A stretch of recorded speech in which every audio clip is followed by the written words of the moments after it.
আসসালামু আলাইকুম। কেমন আছেন আপনারা সবাই? আশা করি ভালো আছেন, আমিও ভালো আছি। চলে আসলাম নতুন আরেকটি ভিডিও নিয়ে। আজকে আপনার ভাই একটু তাড়াতাড়ি চলে আসছে, তো বললো চলো তোমাকে একটু নাস্তা করে। তো ভাবলাম ঘরে কিছু করব, তখন সে আমাকে বাইরে নিয়ে আসলো।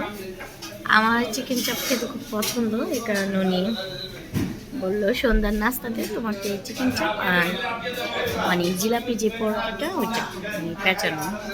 তো চলেন দেখাই। দেখেন গাইস, এই যে চিকেন চাপ, এই যে পরোটা, সালাদ। তা এখন হলো খাওয়ার পালা, তো খাওয়া যায়।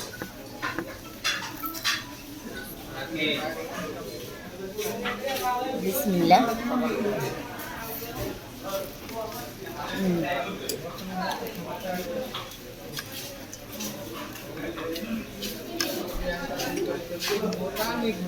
ঢাকার দিকে চিকেন চাপ মজা, এখানকার টেস্টটা একটু অন্যরকম।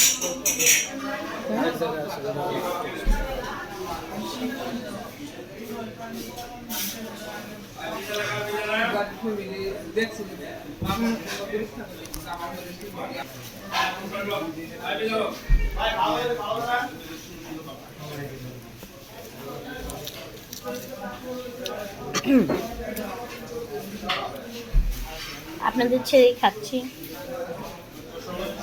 আপনারাও খান।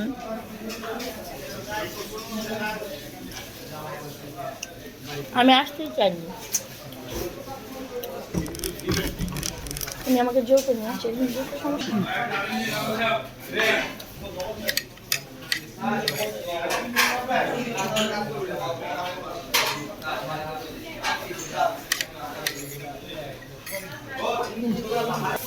সালাদে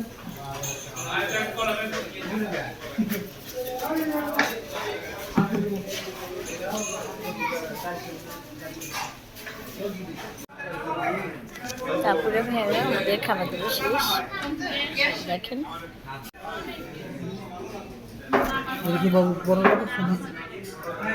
হ্যাঁ পরোটা।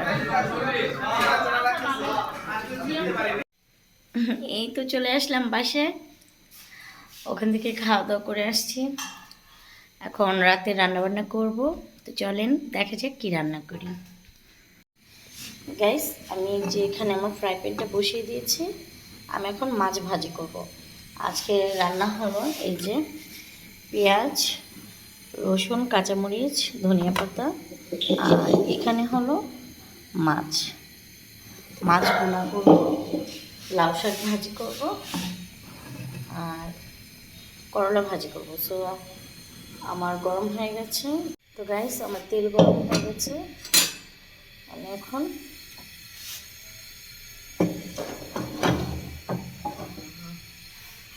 মাছটা দিয়ে দেব এখানে।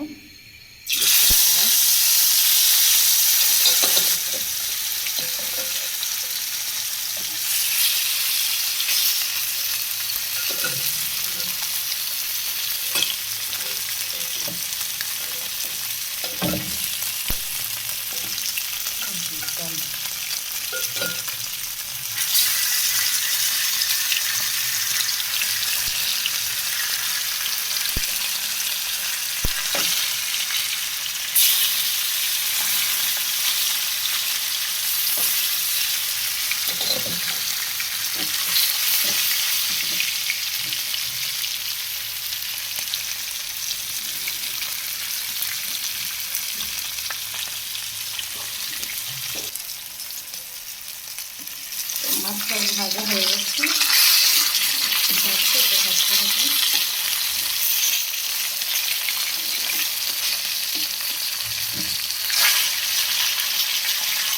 আপনাদের ভাইয়া ভাজলে আবার খুব সুন্দর মাছ ভাজতে পারে। এটা ছিল মাছ ভাজার তেলটা দিয়ে দিয়েছি, কারণ ভাজা মাছের যে মাছ আপনি ভাজবেন সেটা তেল দিয়ে যদি মাছ রান্না করেন সেটা আরও বেশি খেতে ভালো লাগে।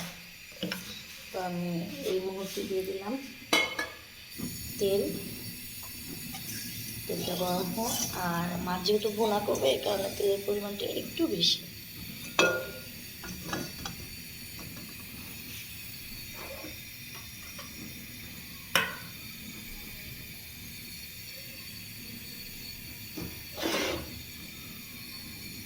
দিয়ে দিলাম পেঁয়াজ,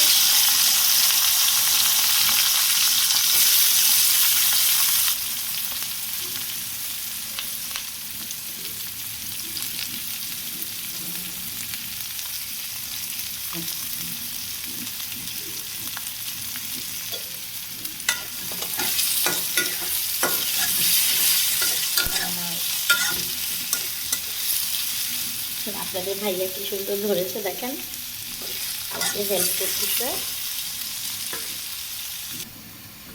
তো আপনাদের ভাইয়া আমার পেঁয়াজটা অলমোস্ট ভাজা হয়ে গেছে। আমি এখন দেব স্বাদ মতো লবণ,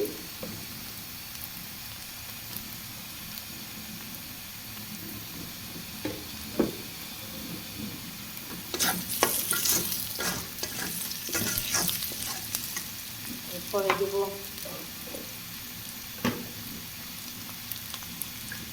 একটা চামচ হলুদের গুঁড়া,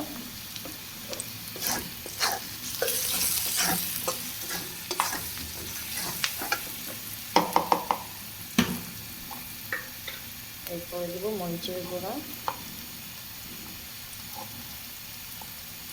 আমি আগেই বলেছি আমার চামচটা যেহেতু ছোটো এটা আমি একটু বারবার দিতে হয়, চামচটা চেঞ্জ করতে হয়। 1 চামচের ধনিয়া গুঁড়া,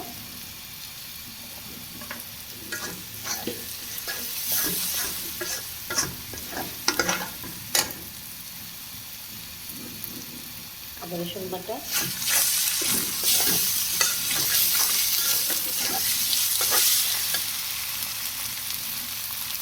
মশলা কষানোর জন্য একটু পানি দিয়ে দিলাম। তারপরে ভাইয়ারা আমার এই যে মাছের মশলাটা কষানো হয়ে যাচ্ছে।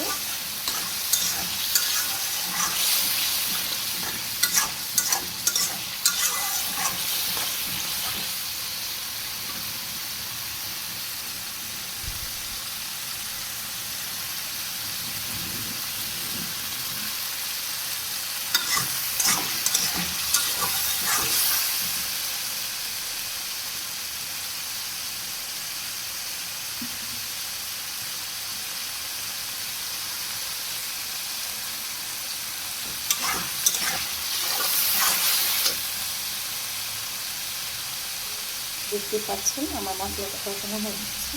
আমি এখানে একটু পানি করব, মাছটা দেবো তো ওটাই।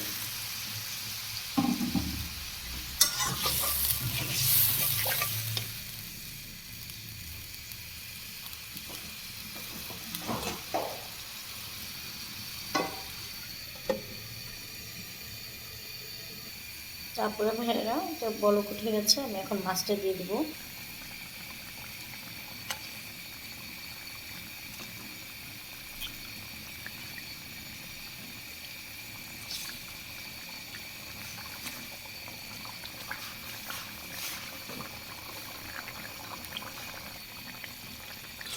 এই যে আমার মাছের তরকারিটা একটু হবে,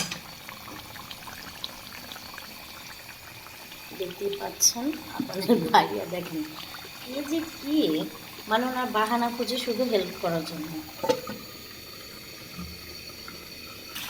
আপুরে ভাইয়েরা আমি এখন এইমাত্র কাঁচামরিচ দিয়ে দিলাম। আমি তো হওয়ার আগে যে কাঁচামরিচ এই কারণে দিই, কাঁচামরিচের ফ্লেভারটা তখন সুন্দর আসে। তারপরে ভাইয়েরা আমি এটার মধ্যে ঢেলে নিলাম কড়াই থেকে পাতিলের মধ্যে। এখন ধনিয়া পাতা দিলে যাক। তো গাইস আমার ধনিয়া পাতাও দেওয়া হয়ে গেছে, আমার মাছ ভুনা ডান। ভাজির জন্য কড়াই বসিয়ে দিলাম।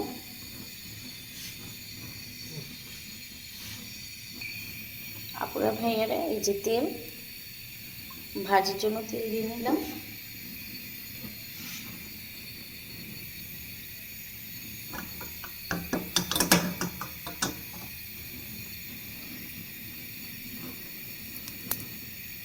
তেলটা গরম হলে পেঁয়াজ দিয়ে দিই। পেঁয়াজ দিয়ে দিলাম, করলা ভাজি।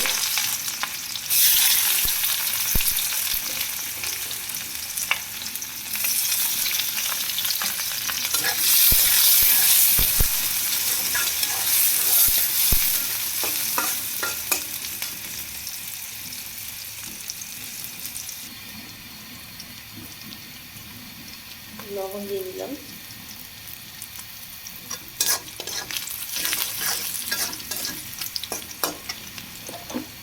ভাজিটা দিয়ে দিলাম।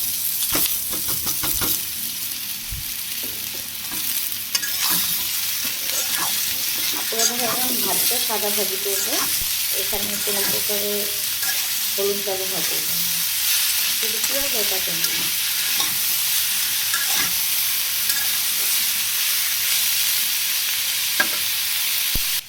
তো আপুরা ভাইয়েরা, এটা আমার ভাজির লাস্ট লুক দেখেন। আমি একটু হলুদও দিইনি, জাস্ট সাদা ভাজি। আর এই ভাজিটা আমার হাজব্যান্ডের অনেক পছন্দ, এই কারণে ওর জন্য এইভাবে ভাজি আমার করতে হয়। আমি এখন কাঁচামরিচ দেবো। অনেকে হয়তো ভাবতে পারেন যে পেঁয়াজের সাথে কেন দিই না। আসলে কি, পেঁয়াজের সাথে কাঁচামরিচটা একদম মানে হয়ে যায়, কাঁচামরিচের সেই মানে ফ্লেভারটা পাওয়া যায় না, নষ্ট হয়ে যায়। আর এইভাবে দিয়ে কাঁচামরিচের ফ্লেভারটা থাকে, খেতেও ভালো লাগে।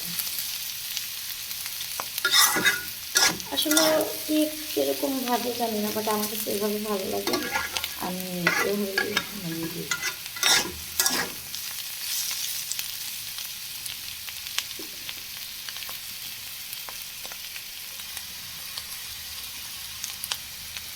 তারপরে ভাইয়ারা আমার হয়ে গেছে। আর জানেন আমি ধনিয়া পাতা পাগল, তো মামা একটু ধনিয়া পাতা দিব না এমন হয় না।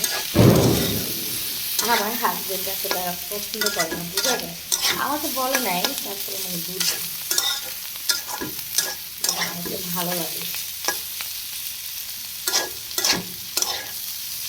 আর ভাতটা খুব সুন্দর ঝরঝরা হয়েছে। দেখেন আমার এই যে করলাগুলো একদম আস্তে আস্তে আছে, ভাঙেনি।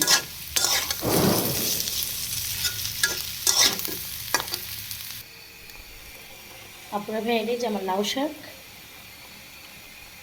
দেখতেই পাচ্ছেন সিদ্ধ হয়ে গেছে। এখন আমি এটা বাগার দেব।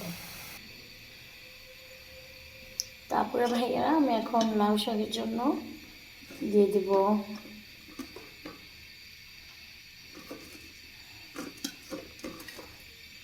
পেঁয়াজ রসুন,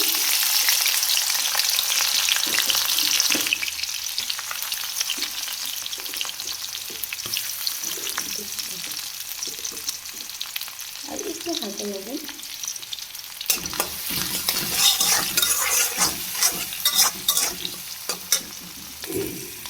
তো এই যে আমার লাউ শাকের জন্য কাঁচামরিচ, পেঁয়াজ, রসুন আমার ভাজা প্রায় হয়ে গেছে। আমি এখন শাকটা দিয়ে দেবো।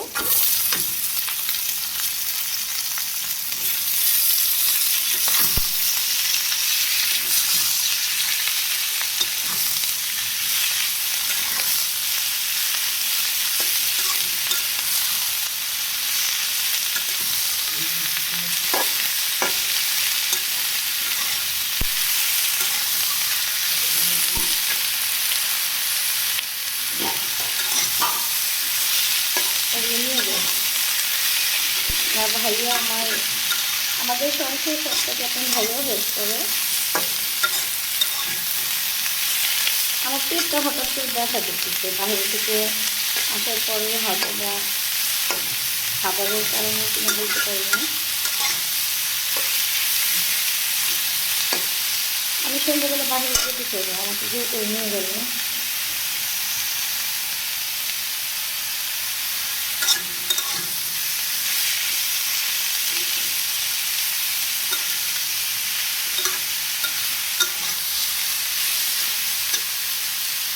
গাইস, এই যে আমার শাক ভাজি হয়ে গেছে।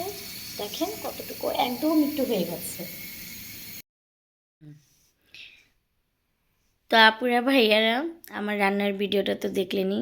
যদি আপনাদের ভালো লেগে থাকে আমার ভিডিওটা, তো অবশ্যই আমার চ্যানেলটা সাবস্ক্রাইব করে লাইক কমেন্ট শেয়ার করে দেবেন। আপনারাও ভালো থাকবেন, দোয়া করবেন আল্লাহ যেন আমাকেও ভালো রাখে। আল্লাহ হাফিজ।